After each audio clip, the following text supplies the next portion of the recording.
Assalamualaikum anak-anak, apa kabar hari ini? Semoga kabarnya baik, sehat, dan yang pastinya tetap semangat ya dalam belajar.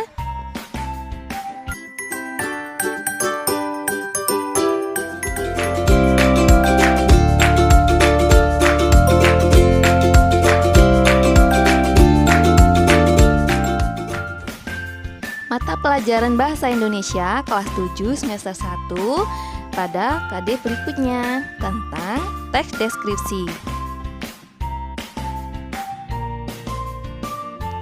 Sebelum mata pelajaran dimulai, kita akan membahas mengenai menelaah struktur dan unsur kebahasaan dari teks deskripsi tentang objek, sekolah, tempat wisata, tempat bersejarah, dan atau suasana pentas seni daerah yang didengar dan dibaca. Hari ini kita akan membahas tentang mencermati struktur teks deskripsi. Yang pertama yaitu identifikasi, yang kedua deskripsi bagian, dan yang ketiga simpulan atau kesan. Identifikasi yaitu berisi nama objek yang dideskripsikan, lokasi, sejarah lahirnya, makna nama, dan pernyataan umum tentang objek. Yang kedua, deskripsi bagian yaitu berisi tentang bagian topik yang dideskripsikan secara rinci. Misalnya, tentang ciri fisik, warna, ukuran, sifat-sifat, asal, kesukaan, dan lain-lain.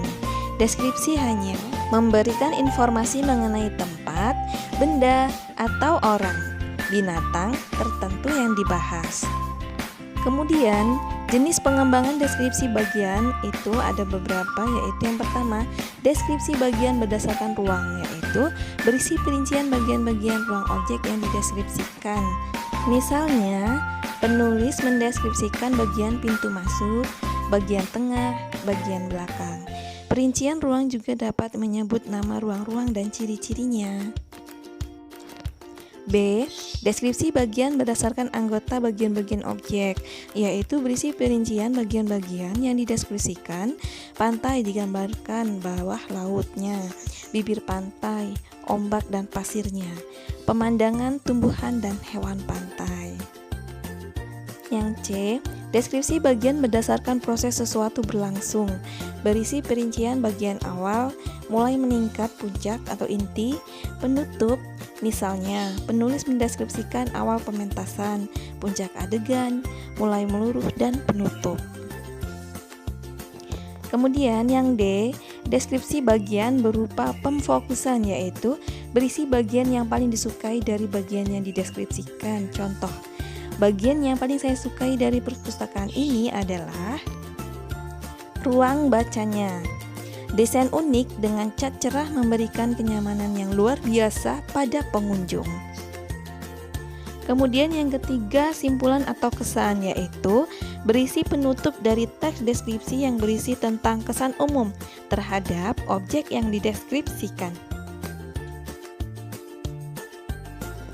Nah, ini ada tabel struktur teks deskripsi, yaitu tentang rumah tongkonan.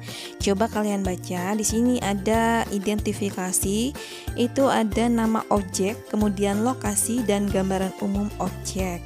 Seperti itu. Kemudian pada paragraf berikutnya, yaitu tentang deskripsi bagian, itu ada memerinci bahan kayu, kemudian ukiran rumah, hiasan atap rumah, seperti itu.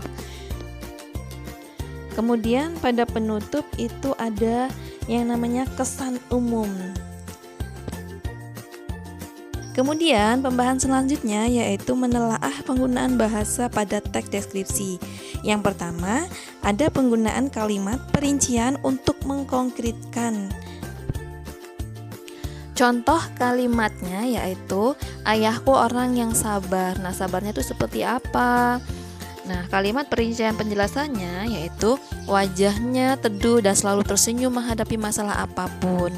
Kemudian tidak pernah terlihat marah-marah ataupun membentak.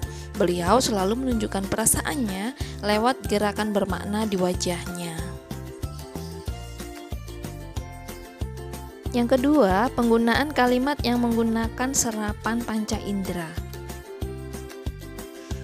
Teks deskripsi berisi kalimat yang seolah-olah dapat dilihat, didengar, dan dirasakan. Contohnya, seolah-olah kita melihat. Contoh kalimatnya, pantai panjang dengan pasir putih.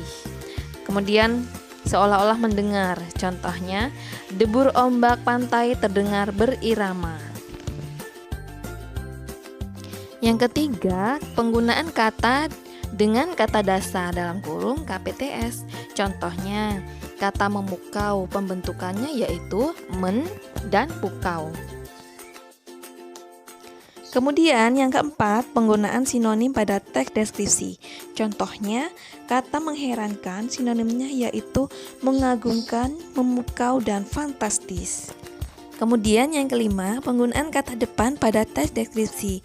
Contohnya, kata depan di, dari, pada, dan ke. Kalimatnya, drama tari kolosal Arya dipentaskan di area Monas.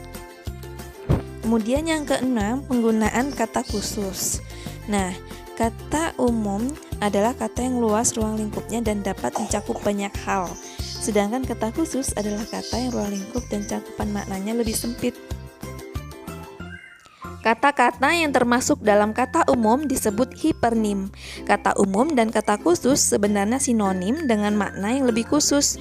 Contoh kata umum adalah hewan peliharaan. Kemudian, kata khususnya adalah